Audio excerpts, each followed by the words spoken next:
پہلے جو اس سے پہلے الیکشن ہوا تھا اس کے بعد جو 5 اگست 2019 ہوا ہے اس کے بعد کیا ہوا ہے، یعنی آرٹیکل 370 اور 35 کو ایبوگریٹ کیا گیا. اب آپ مجھے یہ بتائیں، یہ جو کٹ پتلی لوگ ہیں جو جوک در جوک اس میں حصہ لیتے ہیں، ان کے پاس پہلے اختیارات اب کیا ہوں گے؟ کیا ان کا اپنا ایجنڈا ہے جو بھی بھارت نے ختم کیا ہے؟ کیا ان کے پاس جو پاورز ہے وہ بھی ختم کیا ہے؟ یعنی ایک میونسپلٹی جو کہ جو اختیارات ہے وہی اختیارات ان کو یعنی ملیں گے.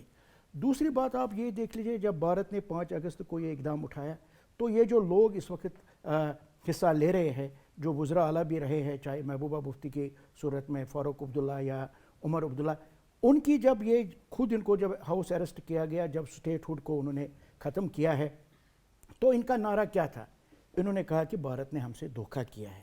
یعنی یہ ایک حقیقت، اٹل حقیقت یہ ہے کہ بھارت دھوکہ کر رہا ہے. بھارت ابھی بھی دھوکہ ہی کر رہا ہے. ابھی بھی جیسے کر رہا ہے. کہ یہ جو انتخابات ہوئے ہیں یہ ایک اس کی نشاندہی تھی عام عوام کے لیے. بین الاقوامی طور پہ سب نے دیکھا کہ جی الیکشنز کا نام کا صرف ایک ڈھونگ رچایا جا رہا ہے. بالکل بالکل یہی میں کہہ رہا ہوں.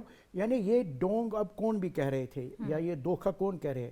یہ وہ لوگ نہیں ہیں جو کشمیری عوام ہیں جو اصل میں چاہتے ہیں کہ استصوابی رائے ہونا چاہیے. یہ وہ لوگ ہیں جو وقتاً فوقتاً بھارت کے سہولت کار رہے ہیں اور ابھی بھی ہے. یعنی وہ بھی یہ کہنے پہ مجبور ہو گئے.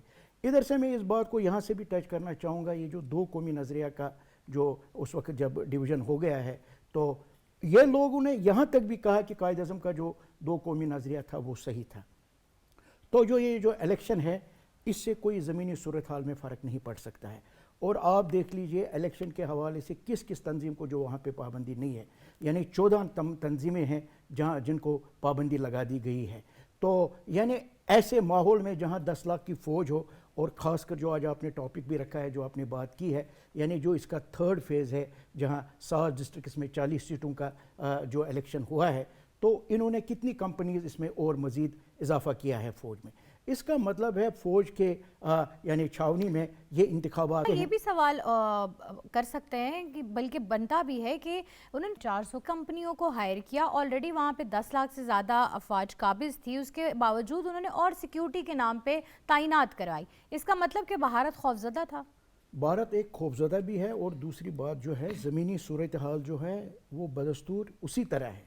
یعنی بھارت کا یہ جو پروپیگنڈا ہے کہ یہاں پہ اب جو ہے حالات بدل گئے ہیں 5 اگست کے بعد جو انہوں نے کہا ہے، یہ صرف جو ہے یہ پروپیگنڈا ہے اور کوئی چیز نہیں ہے.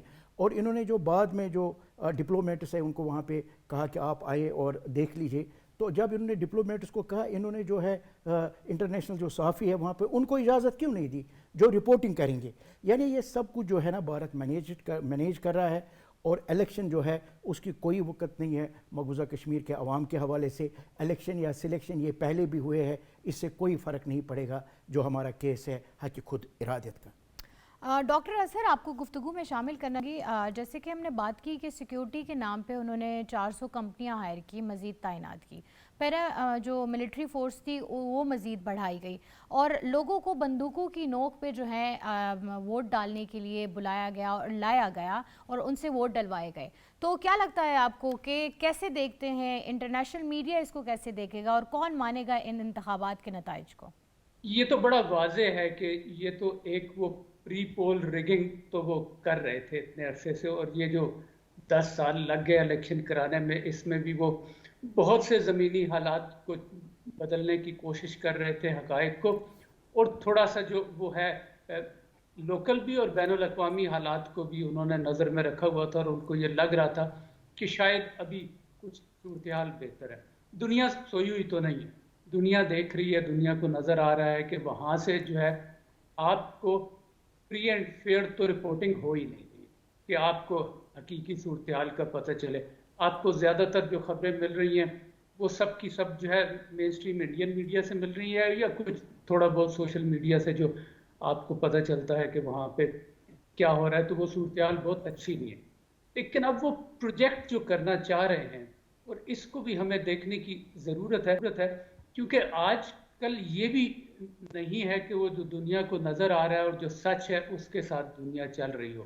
ہمیں غزہ میں نظر آ رہا ہے کہ کیا ہو رہا ہے، کہ سب کو پتہ ہے کہ اسرائیل کیا کر رہا ہے، لیکن اس کے باوجود ایک گروہ جو ہے وہ اسرائیل کے ساتھ ہے، اور وہی گروہ جو ہے اس وقت انڈیا کے بھی ساتھ ہے، اس کو ذہن میں رکھیے. تو میرا خیال ہے ایک تو مودی جو سرکار جو ہے وہ اپنے لوکل لوگوں کو جو ہے وہ اپنی حکومت کی کوتاہیوں سے ان کی توجہ ہٹا کے بتانا چاہتے ہیں کہ ہم نے یہ بڑا زبردست کام کر دیا اور الیکشن کرا دیے. اور دوسرا وہ ایک جواز جو ہے وہ اپنے الائز کو بھی، اپنے اتحادیوں کو بھی، امریکہ یورپ وغیرہ کو بھی ایک جواز دینا چاہتے ہیں کہ وہ کیوں کشمیر کے حق میں نہ بولیں. اور وہ ایک آپ کو یہ بھی پتہ ہے کہ آرٹیکل 370 کے اوپر جو اعتراضات تھے کہ وہ کشمیر ہی کی اسمبلی اس کو ایبزالو کر سکتی ہے، وہ انڈین گورنمنٹ نہیں کر سکتی. تو وہ اگر ایک پپیٹ ان کے پاس ایسی آ جاتی ہے اسمبلی کشمیر کے اندر، اور وہ اس سے کوئی اس قسم کا جو ہے وہ لیجسلیشن پاس کرا لیتے ہیں جس کی مورل اور لیگل ویلیو تو شاید نہ ہو، لیکن ان کے پاس ایک کہنے کے لیے یہ ہوگا کہ اب یہ کشمیر کی اسمبلی نے جو ہے وہ 370 کو ایبروگیٹ کر دیا. تو میرا خیال ہے کہ وہ مختلف اینگل سے اس کو دیکھ رہے ہیں اور اس کو اپروچ کر رہے ہیں. اور بڑی اچھی آپ نے بات کی کہ اس بات سے واضح ہو جاتا ہے کہ وہ جو مرضی کہیں کہ جی وہ 69% لوگ آگے اور ووٹ دیے اور اتنوں نے ووٹ دیے، پہلے سے زیادہ ووٹ آ رہے ہیں، لیکن اگر حالات اتنے اچھے ہیں تو پھر فوج بڑھانے کی کیا ضرورت تھی؟ پھر تو فوج کم ہو جانی چاہیے تھی. پھر تو بین الاقوامی میڈیا کو جو ہے وہ بلکہ اپنے ہی میڈیا کو رپورٹنگ کرنے دیتے آزادی سے، تو پھر پتہ چل جاتا کہ میدان میں کیا ہو رہا ہے. تو یہ ہے وہ کوشش کر رہے ہیں اور وہ کچھ اپنے لیے جواز پیدا کر رہے ہیں، لیکن یہ ہے کہ یہ جو اب آپ کام کر رہی ہیں ہمیں بھی ضرورت ہے کہ ہم یہ لوگوں تک پہنچائیں اور اپنا نیریٹو جو ہے اس کو بہتر سے بہتر طریقے سے دنیا کے سامنے پیش کر سکیں. اکثریت کو اقلیت میں بدلنے کی جو کوشش کر رہے ہیں اور وہاں پہ جتنی سیٹوں کی وہ اضافے کیے گئے ہیں اس کے بعد وہ ظاہر ہے اپنی ہی اکثریت بڑھانا چاہ رہے ہیں. سو کتنی انٹرنیشنل اس کو ایکسیپٹنس ملے گی ان انتخابات کے نتیجے کو؟ جی دیکھیے کچھ تو ڈیموگرافک چینجز وہ کر چکے ہیں آن گراؤنڈ. حالانکہ یونائٹڈ نیشنز کی قراردادوں کے مطابق وہاں کوئی ڈیموگرافک چینج نہیں ہو سکتا تھا. بالکل ایسے ہی ہے، نہیں ہو سکتا تھا، لیکن اس کے باوجود انہوں نے کر لیا. اور یونائٹڈ نیشنز جو کر رہی ہے وہ آپ دیکھ لیجئے، میں اسی لیے بار بار وہ مثال دیتا ہوں، فلسطین میں پوری کی پوری دنیا ایک طرف کھڑی ہے لیکن وہ امریکہ اور اسرائیل کو کچھ آپ کر نہیں سکتے. تو اب مسئلہ یہ ہے کہ اس بلاک کو انڈیا کی ضرورت ہے. اس وقت ان کو جو ان کا چین کے ساتھ ایک بڑا مسابقہ چل رہا ہے اس میں انڈیا کی ضرورت ہے. تو وہ بہت سی چیزیں اگنور کرنے کے لیے بھی ان کو، کیونکہ اپنے ان کے بھی پاپولیشن کے، امریکہ کے اندر بھی لوگ دیکھ رہے ہیں کہ کیا ہو رہا ہے اور وہ کر رہے ہیں، تو وہ ادھر بات کرنے کے لیے، ان کو خاموش کرنے کے لیے وہ یہ کہہ سکتے ہیں کہ نہیں جی یہ الیکشن ہوا ہے، انہوں نے کچھ کروایا ہے، لوگ حصہ لے رہے ہیں، لوگ جمہوریت کی طرف آ رہے ہیں اور اس کو فی الحال اور موقع دینا چاہیے. تو ایک فیس سیونگ کے لیے جو ہے پتہ حقیقت سب کو ہے، وہ امریکہ کو بھی پتہ ہے، انڈیا کو بھی پتہ ہے، ہمیں بھی پتہ ہے، باقی دنیا کو بھی پتہ ہے. لیکن کتنے لوگ اس کے فیور میں اس وقت کھڑے ہوں گے سچویشن میں، جبکہ اور بہت سے بین الاقوامی مسائل ہیں. تو مودی کا سرکار کو یہ لگتا ہے کہ شاید اس وقت ان کا یہ فیصلہ جو ہے وہ دنیا اگنور کر دے اور وہ بڑے مسائل کی طرف الجھے رہیں اور ان کے اوپر کوئی دباؤ نہ آ سکے اقوام متحدہ کی طرف سے اور خاص طور پہ مغرب کی طرف سے. تو یہ ابھی ان کی حکمت عملی جو آن گراؤنڈ ہے وہ نظر آ رہی ہے. اور اس دوران میں وہ کوشش یہ کر رہے ہیں کہ مسلمانوں کو، کشمیریوں کو ڈیوائیڈ کر سکیں. اگر آپ اس کے اندر بھی دیکھیے کہ جس طرح انہوں نے جو سیٹوں کی چینجز کی، رد و بدل کی ہے پولنگ سٹیشنز کی، جس طرح وہ ڈیفرنٹ پارٹیز کو، کوئی بی جے پی کے ساتھ جڑا ہے، کوئی نیشنل کانگریس کے ساتھ جڑا ہوا ہے، کوئی انڈیپینڈنٹ کر رہا ہے، بہت سے انڈیپینڈنٹ ہیں. اب وہ کس طرف جائیں گے؟ آپ نے ریزرو سیٹ بنا دی، ظاہر ہے وہ نامینیٹڈ سیٹس بڑھا دی، وہ کس طرف جائیں گی؟ تو اب ان کی کوشش یہ ہے کہ وہ ایک فیسوک کر کے مزید کچھ وقت حاصل کر لیں جس میں مزید ڈیموگرافک چینجز وہ کرے اور پھر جو اگلا الیکشن میں ہو ان میں صورتحال ان کی اور بہتر ہو جائے. تو ابھی تو وہ یہ کوشش کر رہے ہیں اور وہ اپنے پروپیگنڈا کے ساتھ جو ہے وہ اس کو جو ہے وہ فیس آف کرنے کی کوشش کر رہے ہیں کہ جی ہم نے ایک بڑا اچھا اقدام اٹھا دیا. اب آپ معذرت کے ساتھ اب دیکھیے، میں بھی انٹرنیٹ پہ دیکھ رہا تھا، تو آپ جب دیکھتے ہیں تو آپ کو سارے کے سارے جو ہے وہ انڈین ریفرنسز نظر آتے ہیں. آپ جیسے ہی کشمیر الیکشن لگائیں گے تو آپ کو لائن میں سارے پہلے اوپر وہ ان کے نظر آئیں گے، اور وہ ظاہر ہے کہ آپ کو بڑی روزی اور بڑی اچھی پکچر دے رہے ہیں. تو اس سے اثر تو ہوتا ہے، اور وہ اسی لیے یہ بہت ضروری ہے کہ ہم اس کو کاؤنٹر کرتے رہیں، اور جو اصل نیریٹو ہے، جو سچ نیریٹو ہے، اور جو کشمیریوں کا نیریٹو ہے، اس کو دنیا کے سامنے لائیں. اشتیاق عباسی صاحب، آپ کی طرف بڑھنا چاہوں گی. جیسے ڈاکٹر اظہر صاحب نے بتایا کہ وہاں پہ جو ہے کوئی بھی انٹرنیشنل آبزرور نہیں تھے، اور کوئی بھی جب ایسے اس طرح کے انتخابات ہوتے ہیں تو ہر ملک میں تقریباً انٹرنیشنل آبزرور آتے ہیں، وہ اپنی رپورٹس شائع کرتے ہیں. یہاں پہ الیکشن نہیں، واقعی میں سلیکشن ہو رہی ہے. آپ کس طرح دیکھتے ہیں اس پورے الیکشن کے پروسیس کو، اور کیا لگتا ہے انٹرنیشنل ایکسیپٹنس کتنی ملے گی ان انتخابات کو؟ میں ان الیکشن کو ایک مختلف زاویے سے، مختلف اینگل سے بھی دیکھتا ہوں. بات یہ ہے کہ یہ بات درست ہے کہ انڈیا نے مقبوضہ کشمیر میں الیکشن کا ایک ڈھونگ رچایا ہے، اور اپنی طرف سے ایک حکمت عملی انہوں نے ترتیب دی ہے جس کے تحت وہ سمجھتے ہیں کہ شاید اس کا ان کو فائدہ ہوگا. لیکن میں صرف اسی بنیاد پہ نہیں کہہ رہا کہ ہم پاکستانی ہیں تو ہم سمجھتے ہیں کہ فائدہ نہیں ہوگا، بلکہ جو گراؤنڈ ریئلٹیز ہیں ان کو بھی اگر آپ دیکھیں تو الیکشن سے تو بہت پہلے، مطلب 1949 میں یا قیام پاکستان کے فوری بعد جب کشمیر کا تنازع پیدا ہوا تو ہندوستان نے تو مقبوضہ کشمیر کو اپنا مقبوضہ علاقہ بنا لیا تھا، اور وہ بظاہر اس وقت ہندوستان کی ایک بڑی کامیابی تھی. لیکن آج ہم دیکھتے ہیں کہ اتنے سال گزرنے کے باوجود کشمیر کا مسئلہ جو ہے وہ زندہ و جاوید ہے. دیکھیے کشمیری خود بھی چونکہ بہادر قوم ہیں اور زندہ و جاوید قومیں جو ہوتی ہیں وہ اپنی آزادی پہ کسی بھی قسم کا کمپرومائز نہ کرتی ہیں نہ اس کو قبول کرتی ہیں. لہذا الیکشن کا ہو جانا، اسمبلی کا معرض وجود میں آ جانا، وہاں پہ صوبائی حکومت کا یا جو بھی ان کے آئین کے اندر وہاں پہ حکومت ہوگی اس کا قائم ہو جانا، آزادی کشمیر کی جو تحریک ہے اس کو کسی بھی طرح سے متاثر نہیں کر سکے گا، کیونکہ الیکشن سے بڑا ہتھکنڈا تو کئی دہائی پہلے انڈیا آزما چکا ہے کہ جب اس نے مقبوضہ علاقے کو اپنا علاقہ شو کر دیا تھا.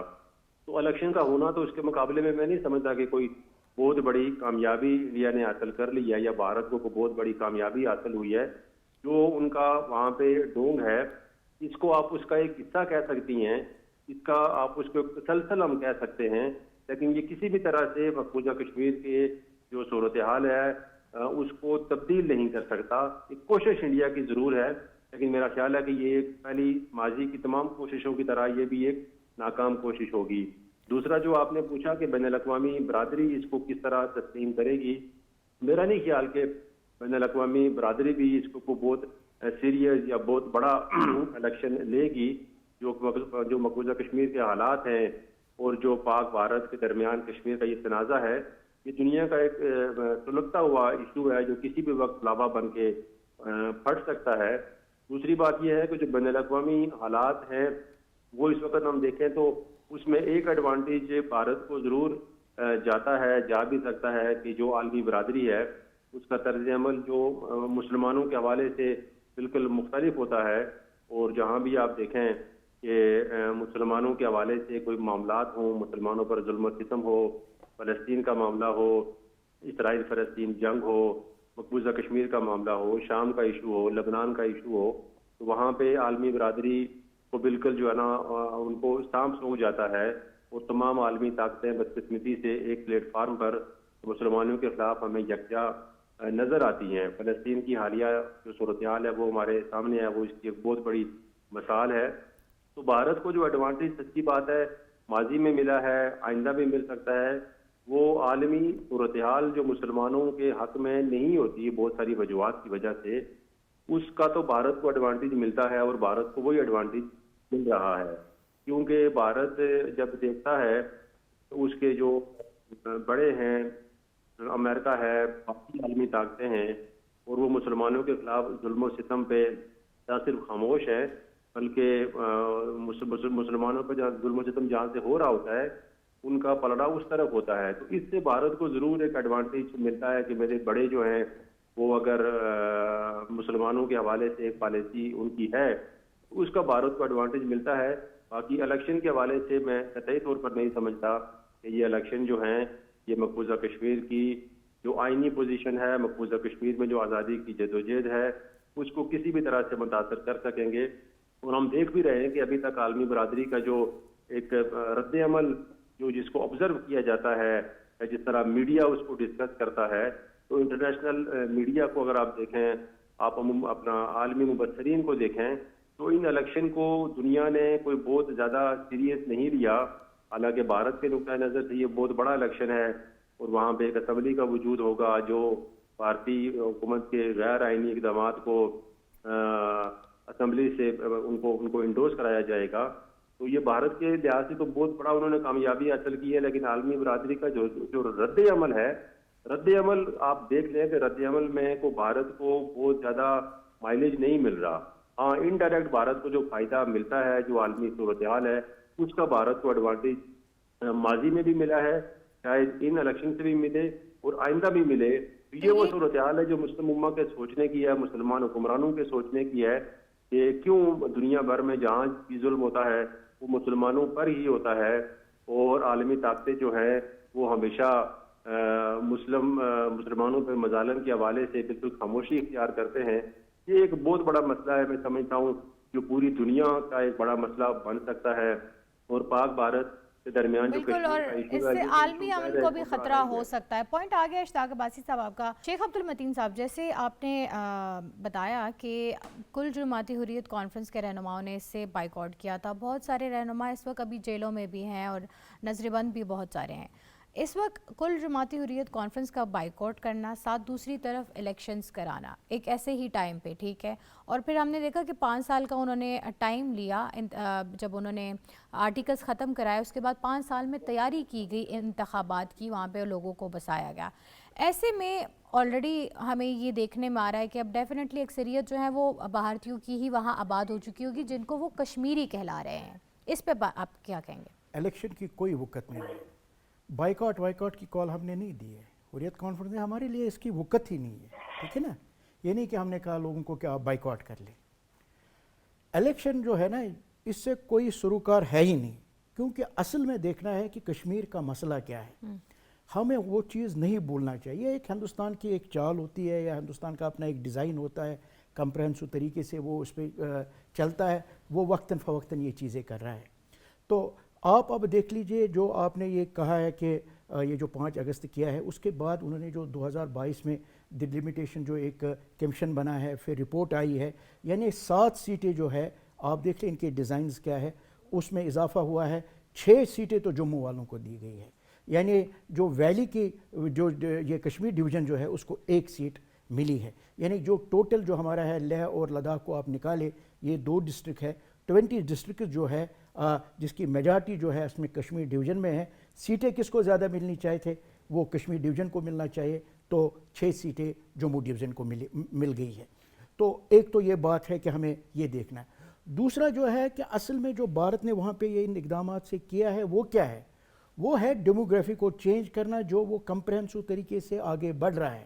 یعنی جو غیر ریاستی باشندے ہیں جن کا کوئی سروکار ہی نہیں ہے, تو ان کو انہوں نے 2 مسائل دیے ہیں اور بڑی تعداد میں دیے ہیں, لاکھوں میں دیے ہیں, اور دن رات ان کو افسروں کو جو اس پہ تعینات کیا گیا ہے.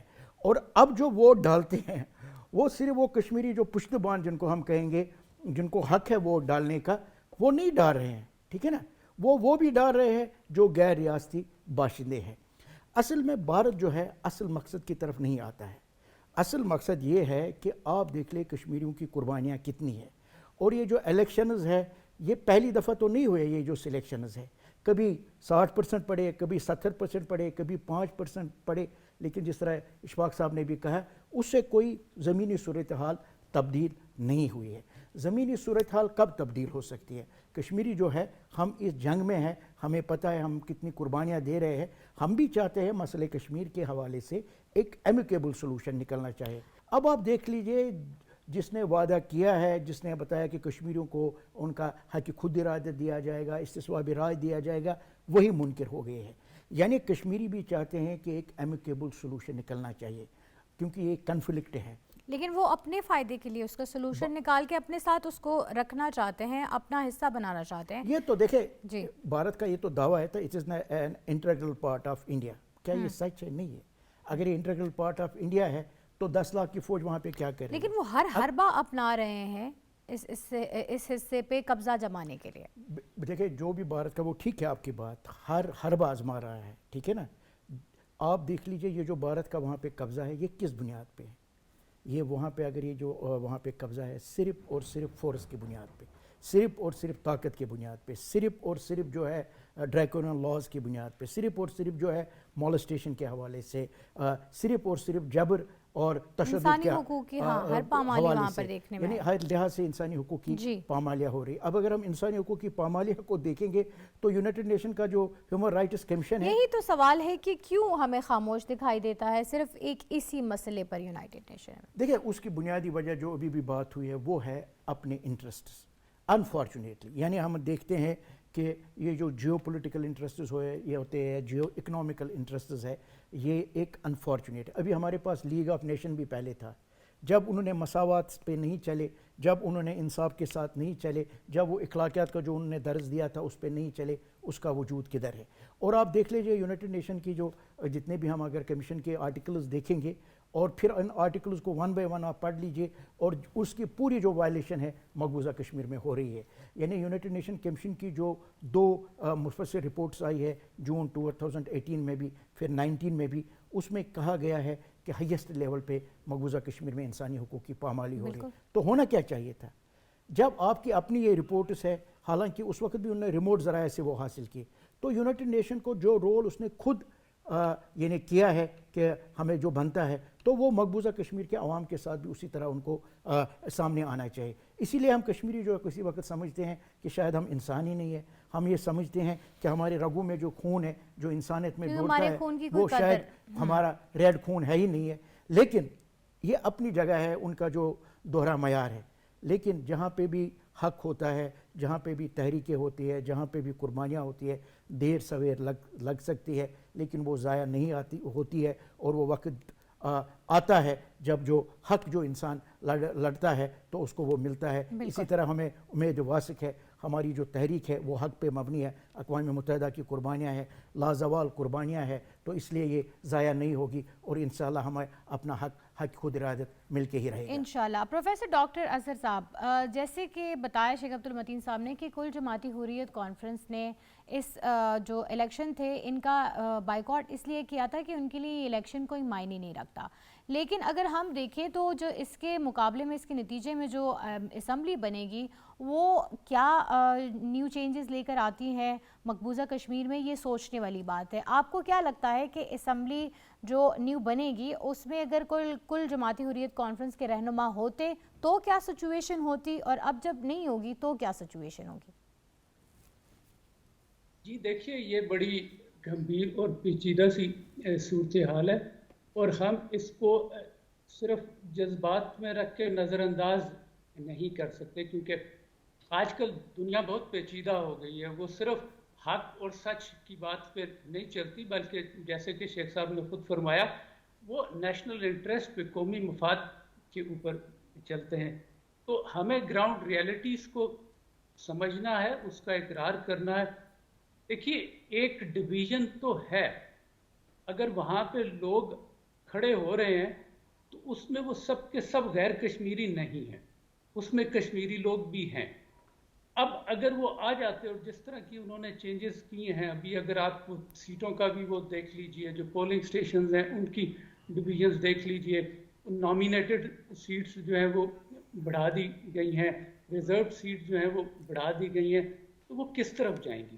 جی اشتیاق عباسی صاحب کی طرف آنا چاہوں گی. سر یہ بتائیے گا کہ استصواب رائے جو کہ نہیں دیا جا رہا مقبوضہ کشمیر کے لوگوں کو، حق خود ارادیت کی جو آواز ہے وہ ان سے چھیننے کے لیے ہر حربہ اپنایا جا رہا ہے اور یہ انتخابات اس کی ایک کڑی تھی. کیا لگتا ہے آپ کو؟ اگر اس کو ہم عالمی تناظر میں دیکھیں اقوام متحدہ کا ایک ادارہ ہے جس کا مقصد ہی ہے ایسے ڈسپیوٹڈ معاملات کے درمیان ان کو حل کرنا. تو اقوام متحدہ کی جو قراردادیں ہیں وہ دیکھا جائے تو وہ کیا کہتی ہیں. وہاں پہ تو کوئی الیکشن کا دور دور تک ذکر نہیں ہے. وہاں پہ استصواب رائے کی بات ہے اور جو قراردادیں ہیں وہ ہمارے سامنے ہیں. اور مزے کی بات یہ ہے کہ اس معاملے کو اس وقت بھارت جو ہے خود یونائٹڈ نیشن میں لے کے گیا تھا اور بھارت کی درخواست پر ہی اس وقت اقوام متحدہ نے اس تنازع کے حل کے لیے ایک قرارداد منظور کی تھی. تو یہ جو الیکشن ہے یہ سرین اس قرارداد کی بھی مکمل طور پر خلاف ورزی ہیں.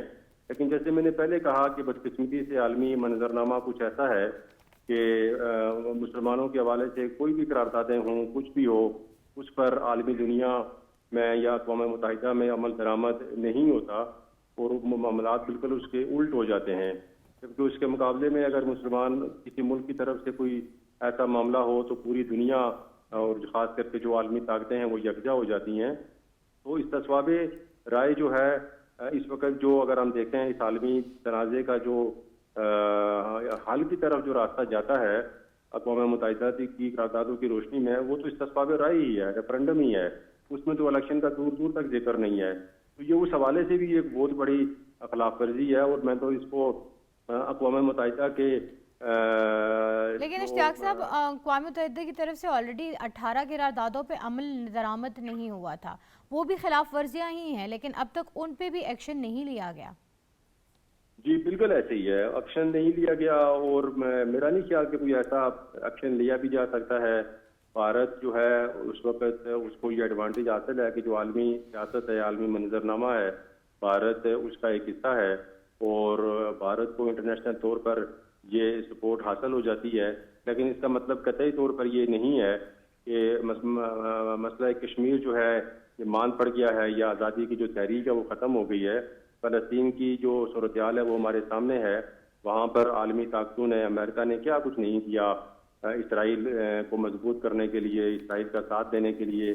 لیکن آج ہم دیکھتے ہیں کہ وہ خطہ جو ہے وہ ایک جنگ کا منظر پیش کر رہا ہے اور خطرہ ہے کہ وہ جنگ بڑھے گی. دوسرے ٹاپک کی طرف بڑھنا چاہوں گی کہ ہندوستان نے جب سے غیر قانونی طور پہ قبضہ کیا ہوا ہے مقبوضہ جموں کشمیر سے پہ, اس دن سے لے کر آج تک ہمیں ان 77 برسوں میں ایسا کوئی دن نہیں نظر آیا جب کشمیری عوام پہ انہوں نے ظلم نہیں ڈھایا. اور ایسا ہی چند روز قبل ایک واقعہ پیش آیا جب بلال احمد کشمیری ایک نوجوان کا گھر چھین لیا گیا, یعنی کہ اپنے ہی وطن میں اس کو بے گھر کیا گیا, اپنی ہی جائیداد سے اس کو خارج کر دیا گیا.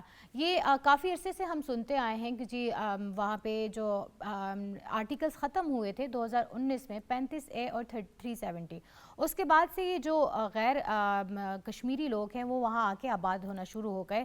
42 لاکھ لوگوں کو جو ہیں وہ ڈومیسائل دیے گئے اور ان کو وہاں پہ جائیدادیں خریدنے اور فروخت کرنے کی اجازت دی گئی. ایون وہ سرکاری نوکریاں بھی اب لے سکتے ہیں. اور تب سے لے کر اب تک ہم نے یہ دیکھا ہے کہ بہت سارے کشمیری عوام سے ان کی جائیدادیں ضبط کر لی گئی ہیں, ان کو بے گھر کیا گیا ہے. ہمارا سوال یہ ہے کہ یہ کب تک یہ مقبوضہ کشمیر میں یہ جو بھارتی سازشیں ہیں یہ چلتی رہیں گی, کب تک یہ ایسی ہی روش جو ہے وہ چلتی رہے گی اور یہ انتہا پسندی کے واقعات روز بروز بڑھتے جا رہے ہیں بجائے اس کے کہ یہ کم ہو. یہ ہمارا دوسرا ٹاپک ہے اور اسی پر میں آنا چاہوں گی شیخ عبد صاحب کی طرف. سر, ابھی پچھلے کچھ روز میں ہم نے یہ واقعہ دیکھا, بٹ یہ پہلا واقعہ نہیں ہے, اس سے پہلے یہ اس کی ایک لمبی چین ہے جو برسوں سے چلی آئی ہے, لیکن کوئی بھی اس پہ نوٹس نہیں لیتا. یہ بلال احمد لون کی مثال دی ہے, یہ تو حال ہی میں واقع ہوا ہے نا.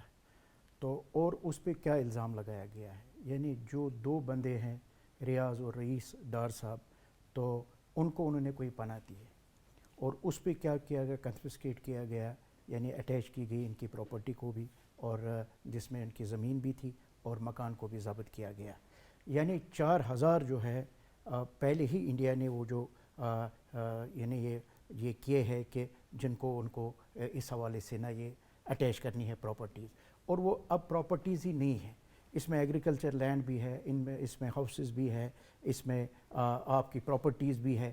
یعنی اس پہ اور آپ اگر دیکھیں گے جو کل جماعتی حریت کانفرنس کے جو ہمارے لوگ ہیں اس میں سے 500 لوگوں کا انہوں نے ابھی تک اٹیچز جو ہے پراپرٹیز کو. مقصد کیا ہے, کیا لگتا ہے کہ کیوں کر رہے ہیں؟ دیکھیے بھارت کا جو ہے نا, اصل میں نے یہی آپ سے گزارش کی, ان کا ایک ڈیزائن نہیں ہے.